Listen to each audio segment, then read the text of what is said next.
Start the day out with a new install. Already dug the tank hole. Now it's time to start the drain field.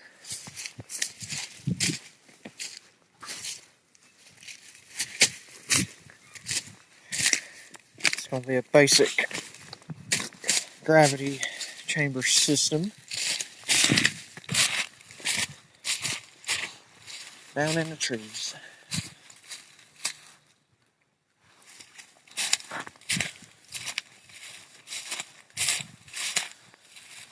So we're gonna get started on this.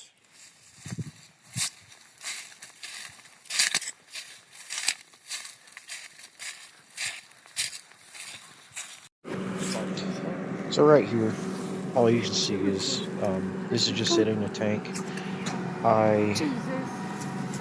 Once I had it set in, so I picked up and scooted more towards the drain field side because it was actually it was a little over an inch of fall to the outlet side, which is okay, but I just prefer it to be as level as I can. That way I don't have to worry about anything. Also, with the drain field being shallow, it's hard to it's really hard to gauge when his last installer wouldn't let him be out there. Set level with the drain top of the chambers with the septic tank, because I knew the preliminary measurements from the bottom of the tank to the bottom of the outlet, which is 52 inches. So I shot grade with that on the drain field, the first line, and I said it was going to work.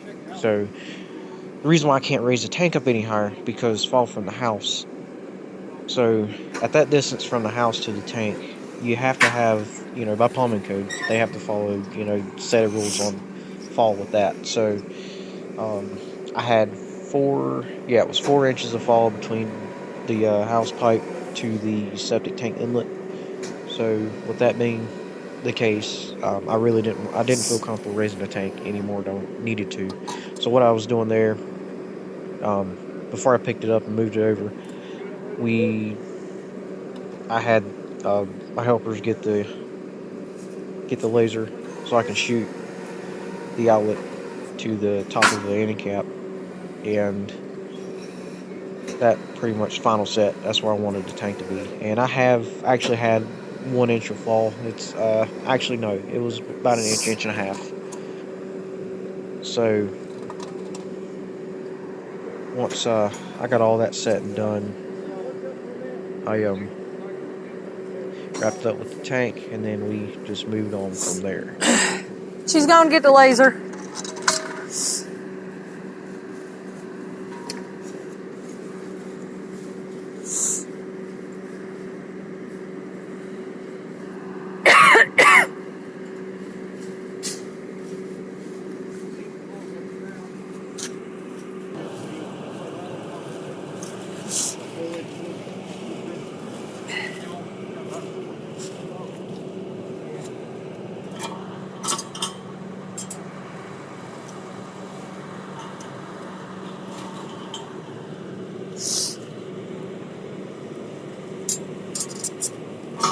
So right here, I want to give a shout out to Shows Precast Incorporated in Lexington, North Carolina.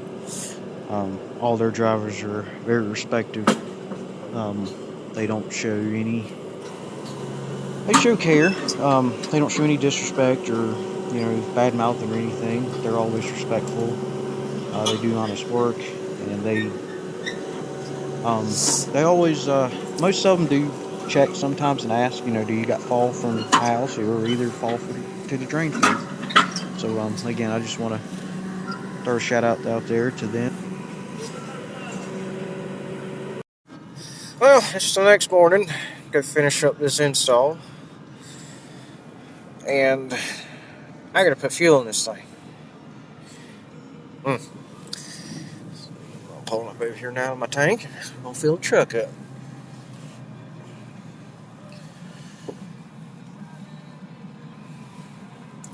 That should be good there.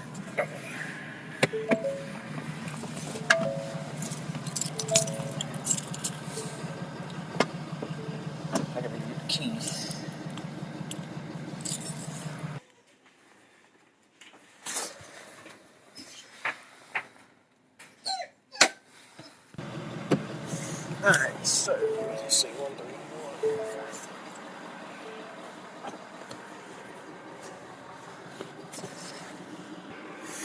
So I document miles and date and the vehicle's going in, and I get my gallons.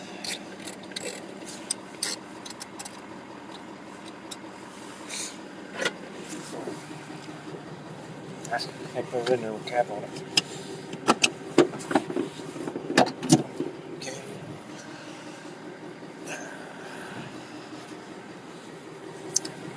But let's get the key and see if we're right.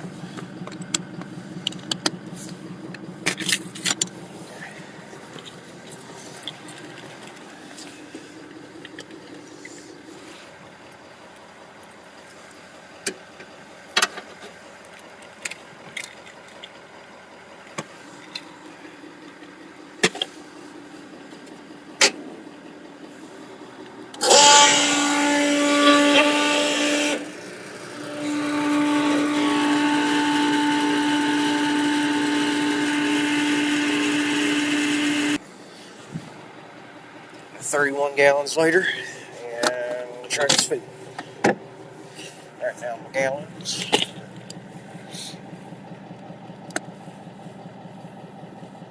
Initial. And roll on. Alright, see y'all at the job site. Got our first connection made. This is the first line. Got my filter tee glued on. Got the filter in. So now,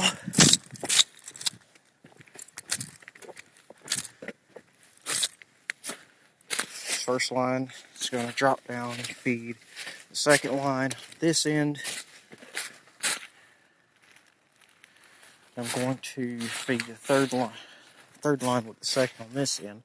And on the other end, I'm going to feed the fourth line and the fifth line from the other side. So that'll be a proper serial distribution. Inspector will be here about another hour.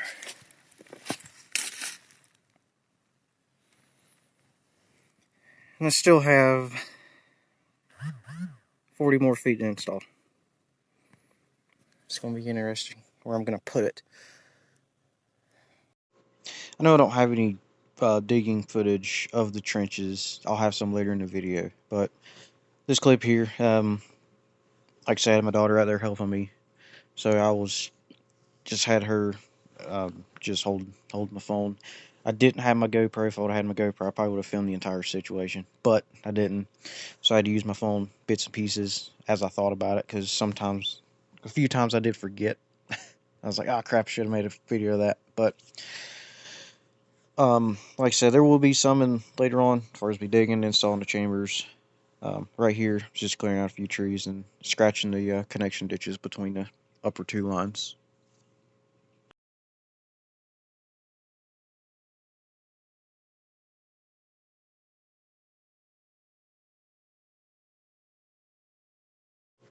So also with my connections and any plumbing past the tank to the drain field, I use 3-inch pipe. 3-inch foam core pipe is what I use. It's a Schedule 40, drain waste ventilation pipe.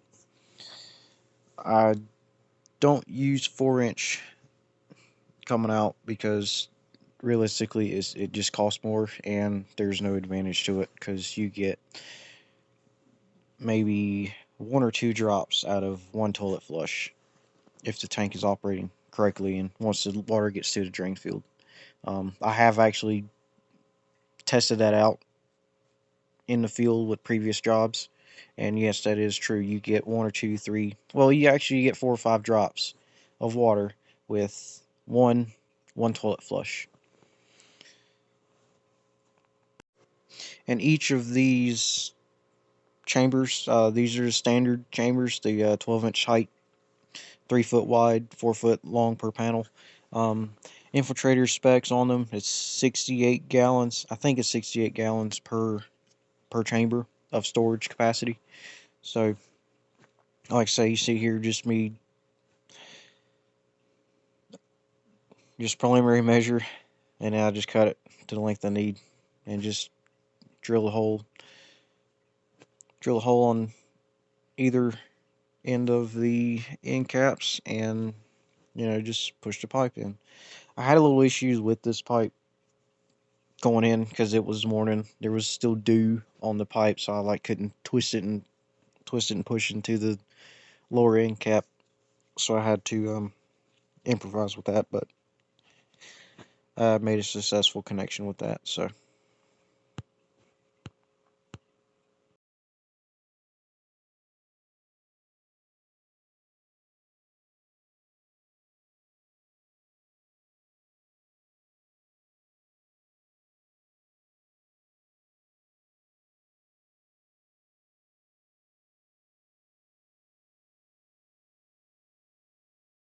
As you see here, just backfilling over or on the either ends of the pipes.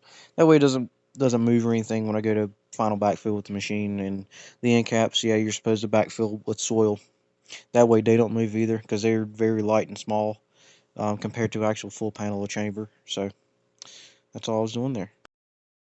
So now that I've connected those on that end, down here I have added 3 more panels. One there, one here, and one there. So that one's going to connect to here, that one's going to connect to there, and that one's going to connect to the last one down there. Real quick right here. So I'm connecting all these down serial distribution on this end. The inspector had got there, so I had to cut it short. But once he checked over everything, that last final dose chambers I had to go in. This is what I'm digging right now, is the actual lower end. Sorry about the shaky camera. It's my phone, not the GoPro. If it was GoPro, it wouldn't be shaking like this, but she was multitasking. She was running the grade rod for me and trying to film at the same time, so it's okay. She done well. So this lower line, what I'm digging right here, I'm gonna have to put 7 chambers into here, and that'll be my remaining, the remaining 30 foot. So we had 400 feet in there after this got put in. And this, out of all the ditches, this was the easiest one to dig because there was no trees. It was short, but the roots weren't mad either. They weren't very bad. So this whole system was a 15-inch trench bottom from surface. So it was very shallow. I'd like to say the chambers were maybe 4 inches below the root line, which made it hard in certain spots. But we got through it. We got it in, and the inspector approved everything once he checked it over, and So the next clip is going to be pretty much just a quick tutorial on how these septic chambers go together and go into the ground. So here's that. The install process of infiltrator, a quick 4 chamber, especially when you got roots. Nah, the roots, really supposed to cut them out, and then pretty much make sure your ditches are smooth on the sidewall. That's where it really rests. They just lock in the middle with each other.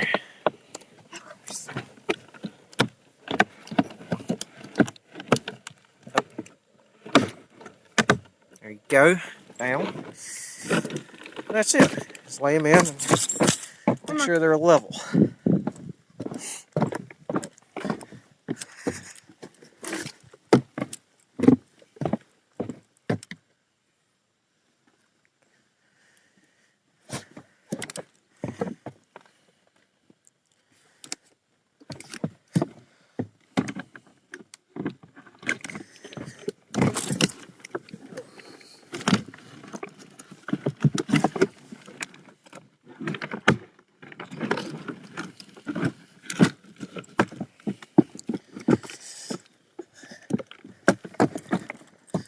That's pretty much it.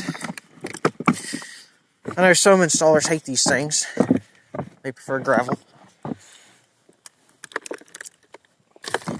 But when it comes to reduction and space saving and labor saving as well, the chambers is the way to go. So, the system's pretty much done. Just waiting on a few more end caps to come in, or to get here so I can connect the system together. I'm going to put it right here, and then we're just going to pipe straight across to that, and that line's going to feed itself. So,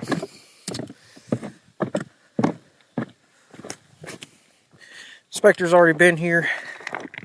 That's why I had to put this little lower part in here, because we were 30 foot short, but we made it happen. Pulled measurements, made sure it was off the property lines where it was supposed to be, and that's it. So I'm going to check level on this line just to double check and make sure, and to ease my mind when the inspector comes and checks it himself. I don't have to worry about anything. Turn the volume down. There we go.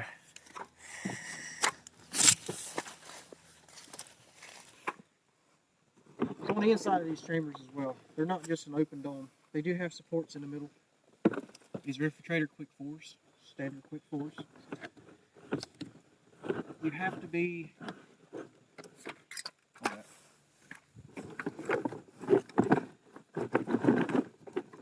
certified by Infiltrator to purchase these or even install them.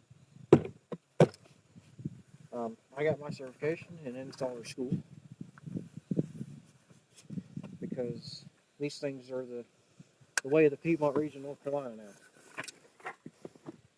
So to check level, I always start at the side I'm feeding from. Set it in the middle while I'm standing on it. Set my laser where it flat lines. My receiver tells me high or low. You want low. Now, you want level, close as level as possible. See from this one to that one, we're only an inch low. Every other chamber is what we check, especially on the short lines. Same thing, smaller, at the very end,